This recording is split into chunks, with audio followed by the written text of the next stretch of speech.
Well, welcome everyone. Thank you so much for being here again with us today for another wonderful episode of Secret Jews, Uncovering Hidden Jewish History. Today's episode is Strangers at My Door, stories of people who knock on Rabbi's door with Jewish stories to tell. Let's go ahead and give our sponsors their due. First of all, the wonderful documentary, The Secret Jews of Calabria. You get to see a little piece of that during our episode. We're uncovering Jewish traditions hidden for over 500 years. You can visit Rabbi's website at rabbibarbara.com to find out how to get your copy or to even host a viewing for your group or organization. Carl Perkal, our producer of the documentary, and IbexMotion, where documentary film is a key to our past and future. You can always contact Carl at cperkal, P-E-R-K-A-L, at netvision.net.il. And Rabbi Barbara Aiello, Italy's first woman rabbi. For more information about all the wonderful services Rabbi provides, visit rabbibarbara.com.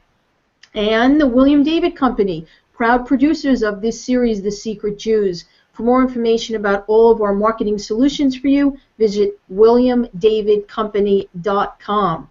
Well, let's go ahead and introduce your co-host for today. First of all, Rabbi Barbara, welcome. Thank you so much for being here with us, and I think I'll say good afternoon. Absolutely. Hello, everyone. Yes, it's so exciting that we're New Jersey, Italy, and Israel all today. And even with distance and time zones, we're able to all be together. Welcome, everyone. And Carl Perkal. Welcome, Carl. Thank you so much for being here. Hi, everybody.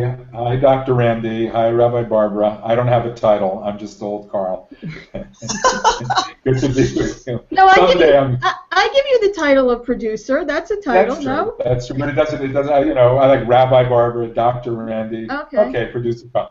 In any event, it's great to be able to just bridge these. I mean, I think of it this way. We bridge geographically thousands and thousands of miles the way we're talking now, and we're bridging historically hundreds and hundreds of years with a direct connection between what happened, in the 1400s and 1500s and what's happening today. And that's absolutely incredible because I think most people, they don't know what happened, last week. They forget already in the rush of modern life. So being able to connect this way with Rabbi Barbara and her story and in the film is fabulous.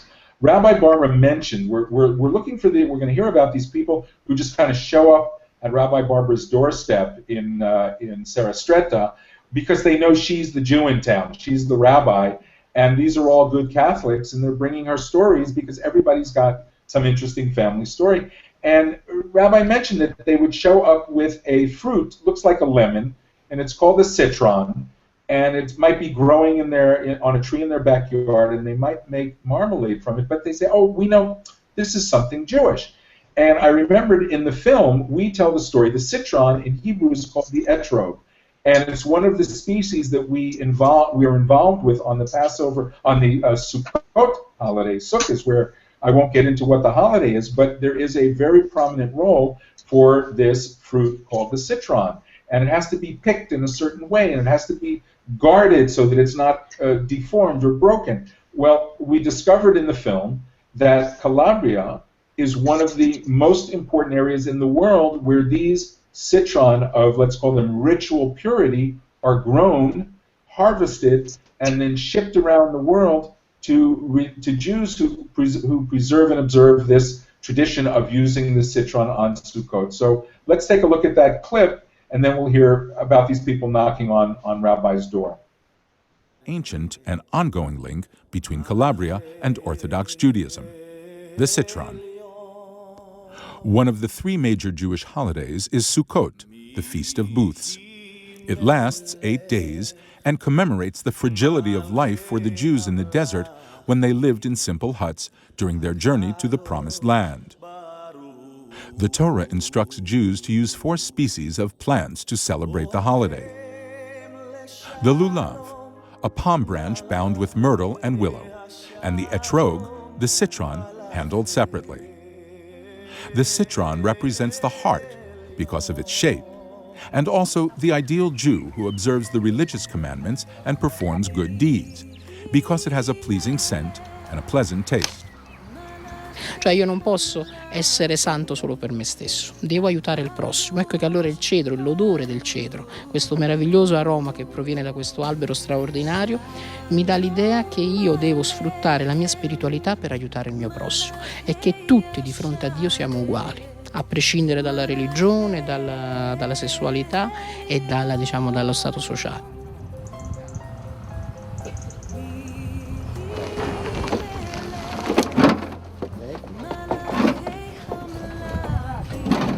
Rabbis come to Calabria from the north of Italy to harvest the citrons, the etrogim, and ship them to Jewish communities all over the world.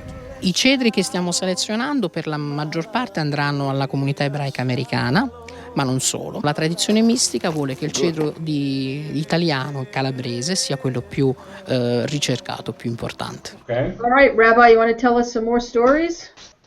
Yes, indeed. I'll tell you a little bit about the cedro. The cedro is the Italian word for the citron, or of course, for the etrog. And as Carl was saying, there are only two places in the world where the etrogim grow wild and beautifully without major cultivation, and that is in Israel and in Calabria. And not too far away from Sarastretta, down the mountain a piece where it's a bit warmer, the etrogim, the cedro, grow wild.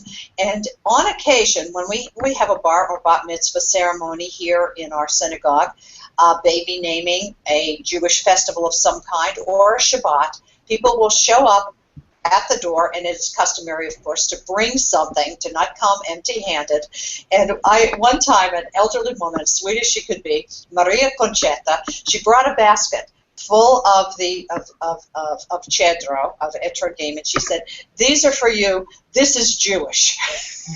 And that's all she knew. That's all she knew. She knew that it was Jewish, and she knew that as the only Jew in town, as Carl said, and of course the only rabbi in the whole region of Calabria, which is the geographical size of the state of Connecticut, she knew that she was bringing something that Jewish people appreciated, and of course I did. What is done with the etrogim here in Calabria is most of the time people make marmalade with it, and our marmalade is a little different from what Americans are used to eating because it has very little sugar, and the marmalade is often tart, and of course the etrog is very tart. But we did a wonderful Sukkot service here with many people from the town, and we were holding the etrog in our hands and making the blessings north, south, east, west, up and down. And when our citizens here, our friends and our neighbors, saw how the etrog is used for blessings and how it is symbolic of the heart, that we must look for injustice in the world, we must see it, speak about it, but all of our work must be done with an open heart and a good heart. It's made the etrog very popular here on these mountains now. It's giving it a special place of prominence. So, Rabbi, you share some other stories. I know people come around and now that they know you're the rabbi in town, and they've had these stories or family types of remembrances, they come around to you to share with you, I'm Jewish, or maybe I'm Jewish, or I think somebody was Jewish. Tell us a couple of things that have happened to you in the years you've been there.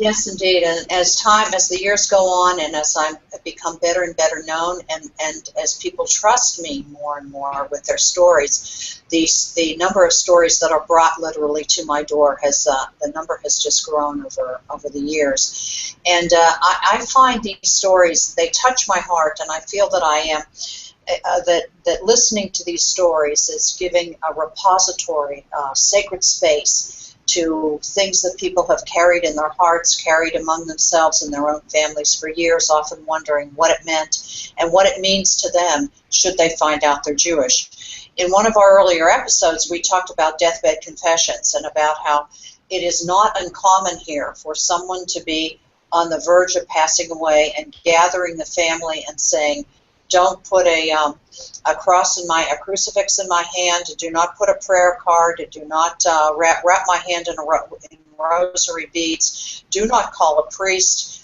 Bury me by sundown of the next day, wrapping my body only in a sheet. And the stunned family is saying, "But Grandmama, nonna, perché? Why?"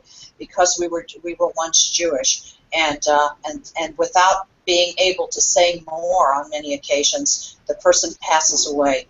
And what happens is people do come to my door with this information, wondering what this means to them and their families. A young boy came to me last year.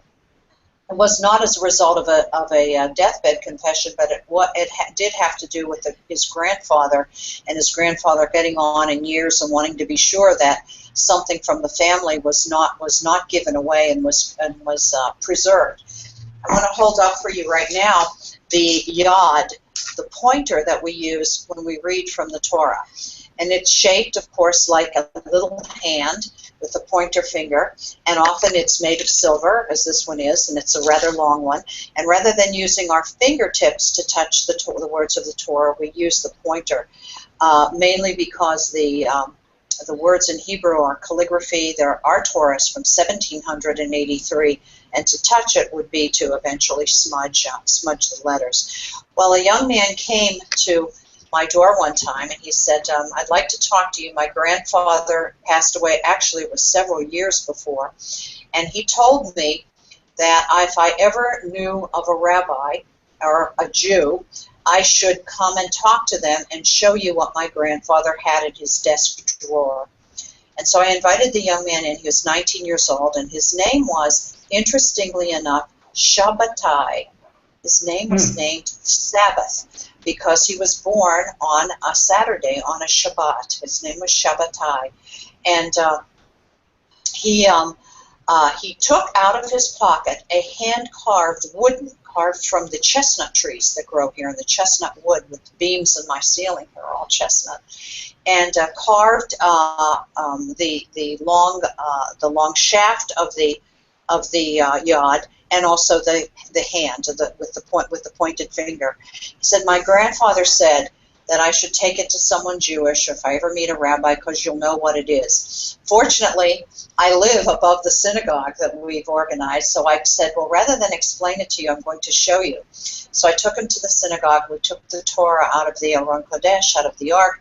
We unrolled it, and I showed him how we read from scroll by using the yod.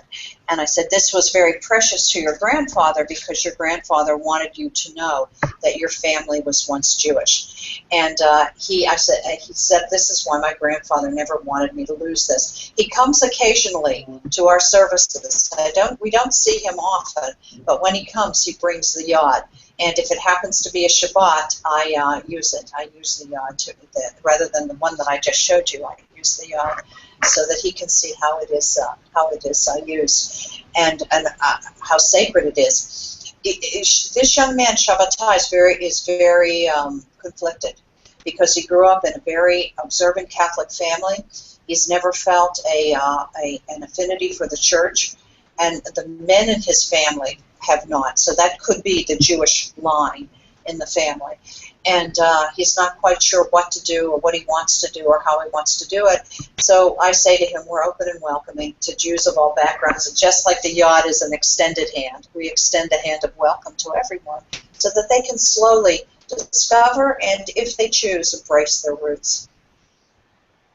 All of this and more, as they say, I'm just going to remind everybody that you can go into Rabbi's website, Rabbi Barbara's website. There's a link, and you can get to the DVD of the Secret Jews of Calabria and have a chance at home to watch. It's over 50 minutes of these kind of one after another, these incredible stories, and Rabbi Barbara's incredible journey. I mean, I'm blown away always by this sense of how you not only discovered or rediscovered your roots, but how you turned it into a life's work in Calabria. So I'm blown away. But I hope people are going to get to see the movie. Rabbi, I have a question based on something that you just said. You said that, there's often people that until the moments of their passing, they will never, share with their family that they're Jewish and then ask to be buried in a certain way.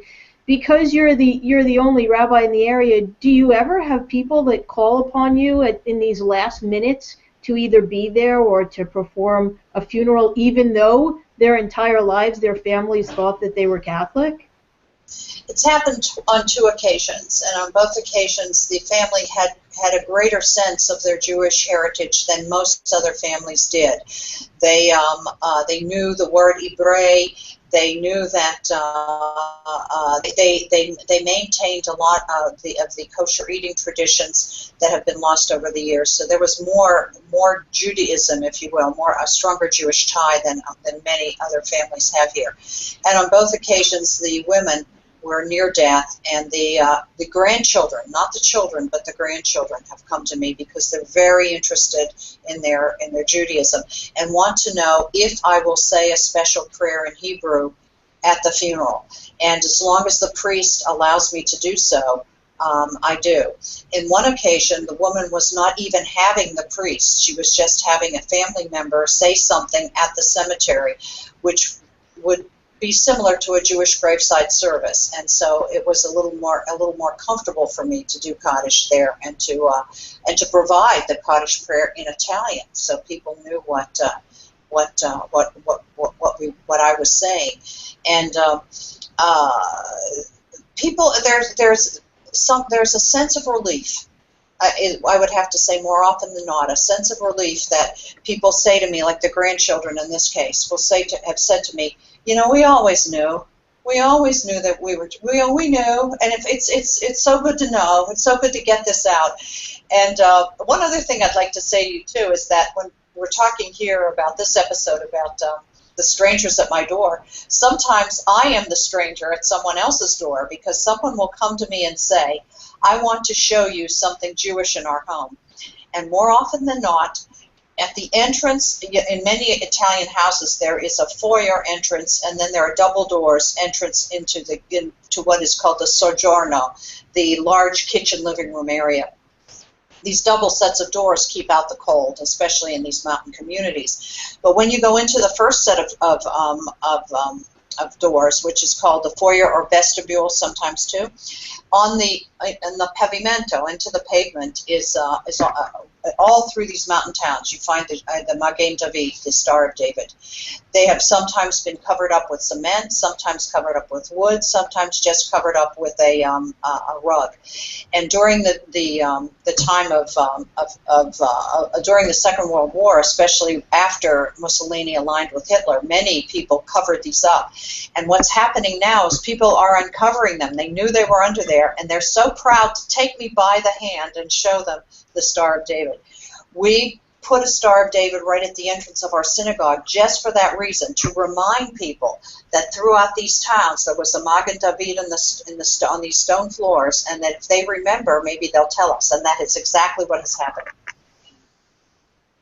Rabbi, any negative people showing up at your door? I know we have a little bit about that in the film, but I'm curious whether you have concerns or whether this has happened.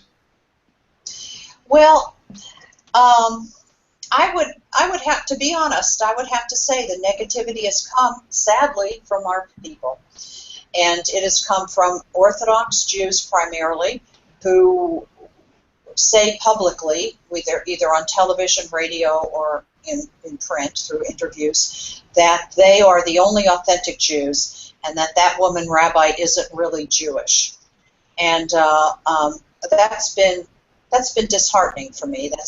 But it comes with the territory. When I'm upset about it, occasionally my daughter reminds me. She said, "Look, Mommy, you signed up to be a pioneer, so don't forget that." And also, there have been some people who come to me after having made some contact, especially up further north in Italy, with Chabad communities or with some of the more ultra traditional communities, who tell them that they can be authentic Jews if they align with the more ultra-traditional. And so people will come to me with some very pointed questions. Are you really Jewish? Are you authentically Jewish? Is what you're doing really Jewish? And I can understand that, because people who are just discovering their roots want to feel that, and they want to move forward, I should say. They want to feel that they are aligned with real Judaism. So these conflicts within Judaism itself has proved to be very difficult for some of our B'nai Anusim, some of our new Jews. And Rabbi, just so you know, that I just put on the screen for our viewers just to see that is the actual star on your gate that you made mention of a moment ago, so that people become familiar with that and comfortable with coming to you if they uncover that somewhere in their home. That's actually the actual picture of Rabbi's gate as it appears on her website. It's amazing. We do so many things to jog people's memories, and you know, Carl, you mentioned earlier about the connection in Spain, about Portugal in one of our earlier episodes. So many people come to me saying that their traditions come from Spain or come from Portugal, and that could very well be true. I just had a man who wrote me an email a couple of days ago who said he went to the doctor, and the doctor said, your surname, Mercurio, is a Spanish Jewish surname. And based on that, he wrote me an email. And so this connection back to Spain is stronger than one might think. And Rabbi, I know you have some other stories and little artifacts to share with people that have showed up at your door. I do. I have this little menorah. And it is the Sevenbranch, not the 9-branch Hanukkah, but it's a 7-branch. And this was brought to me by a lovely lady who said, this has been in our home. I remembered it when I was a little girl, and I remember my mother talking about it. She remembers it when she was a little girl, and this is something Jewish. And she felt that this belonged in the synagogue. I tried to talk her out of it. I tried to tell her that she needed to keep this in her home, but she said, no, this belongs in the synagogue, and so it's on a little shelf in our sanctuary in a place of honor. But she said, we know that this candelabra is Jewish, and then she also talked about how the 3-branch candelabra is used on Friday nights, and that is another little piece of detective work that we've got. I have, as we unearth these traditions, that I've had to remember, because lighting 2 candles on Shabbat, with lighting 2 candles and not using a third as a shamas or a helping candle, just the 2 candles themselves is much more of an Ashkenazic or Eastern European tradition. The 3-branch candelabra, where you use the middle candle to light the other 2, is part of the Italkit, or the Italian, or we are also merged within the Sephardic tradition. So there are many times when I see these 3-branch candelabras, and when I first got here 12 years ago, I really paid them no mind. I thought they were decorative items only, and then I started to see that there were stars of David on them. There were little drawings of the Kiddush cup with the vine and the grapes, and the pomegranates, which the drawings of decorative pomegranates, that the melagrano, that are very much part of the Jewish tradition. And I started looking at these 3-branch candelabras, and now people bring them to me too. But I make them take them back home, and I say, light them on a Friday night, and we sometimes teach people the blessings and go to their homes as well. So this would be a replica of the candelabra that was in the temple? This one that we're looking at, yes. This is what it looks like. This is what it looks like from the Titus Arch. It is supposedly come from Rome, so said this family, and was presented to the family back several generations. But how and why, nobody seems to know. But yes, indeed, this is very much a Roman replica. Mm-hmm. So anybody who has been to Rome and has gone to ancient Rome and to the Arch of Titus would see this candelabra and other scenes of the exile of the Jews after the great Roman armies defeated the revolt in Judea. So we're now going back to, let's say, 70 CE, 70 years CE. And That's right. I want to tie into that because we're always getting as far back, more or less, as the 1400s and the 1500s, the time of the Inquisition.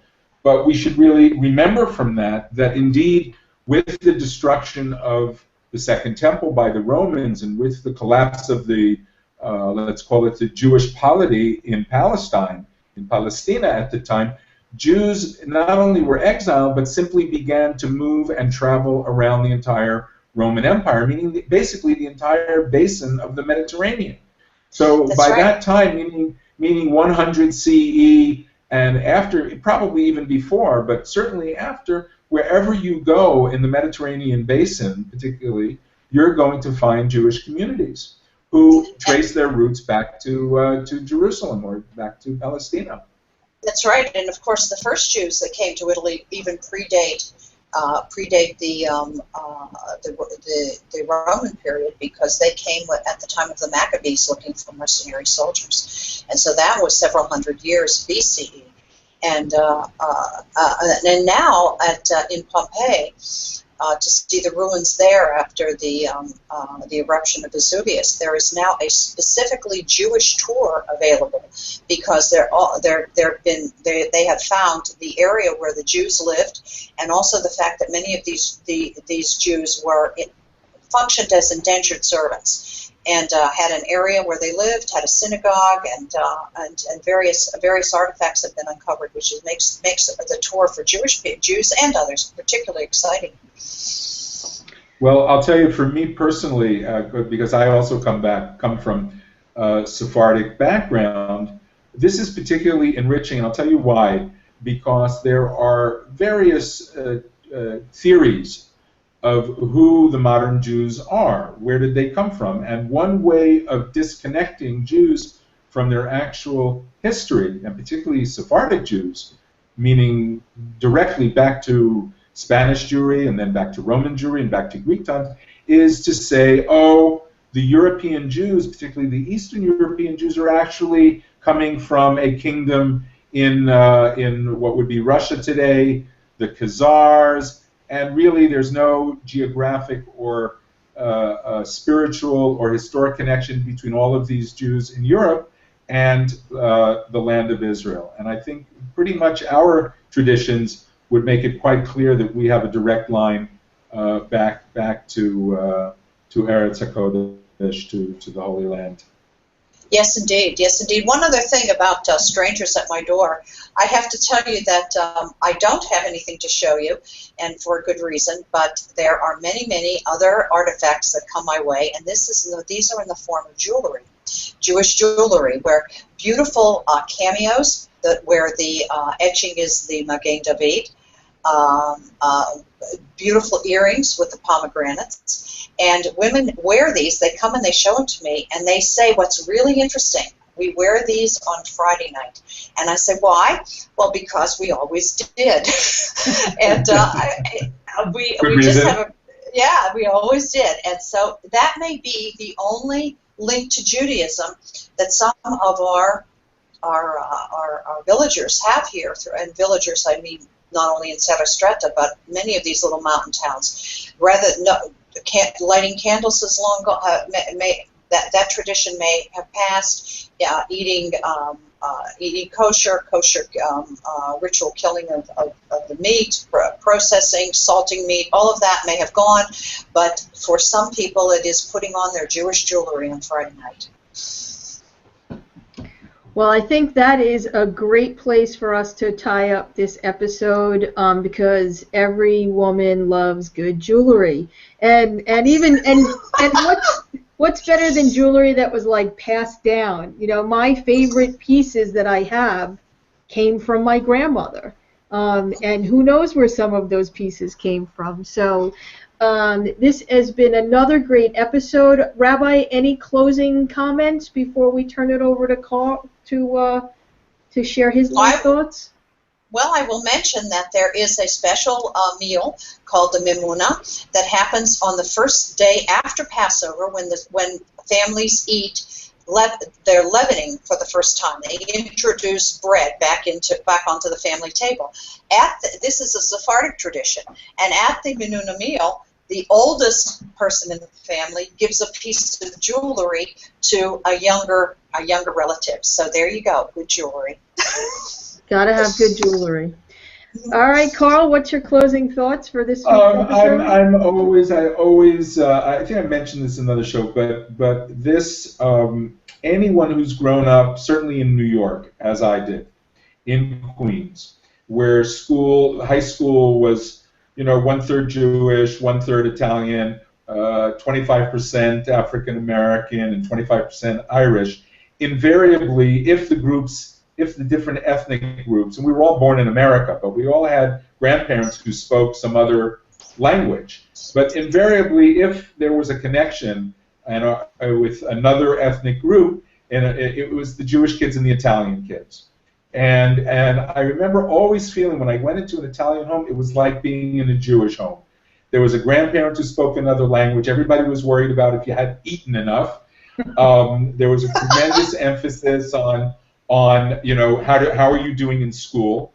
You'd get clobbered if you weren't doing well. And by the way, if there were intermarriages, I'm talking going back, say, 40 years, there was not a lot of intermarriages, certainly more today, but at the time, if in my neighborhood there were mixed Jewish, non-Jewish families, almost invariably it would be a Jewish-Italian marriage. So I think we really do, right up to today, and what we're discovering through Rabbi, is that this sense that Italians and Jews have of some mystical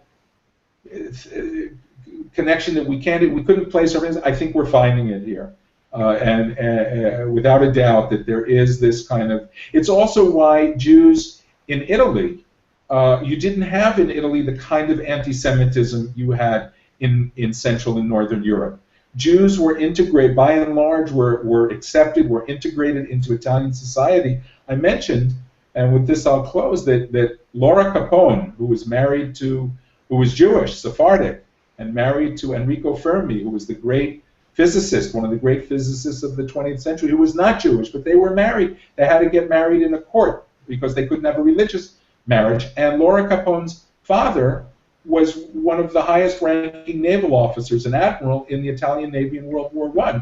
And that was totally acceptable in Italy. So I think it's also very touching that Italy has this very strong tradition of tolerance. I mean, the overall Italy, and I think that's something we see today. Because half of us are Jews. There you go. All right, everyone. And I actually fall into that category of being a Jewish person married to an Italian. My daughter's last name is Capizzoli. So there you go. We're all here. Well, this has been another wonderful episode of Secret Jews. Today's episode, Strangers at My Door.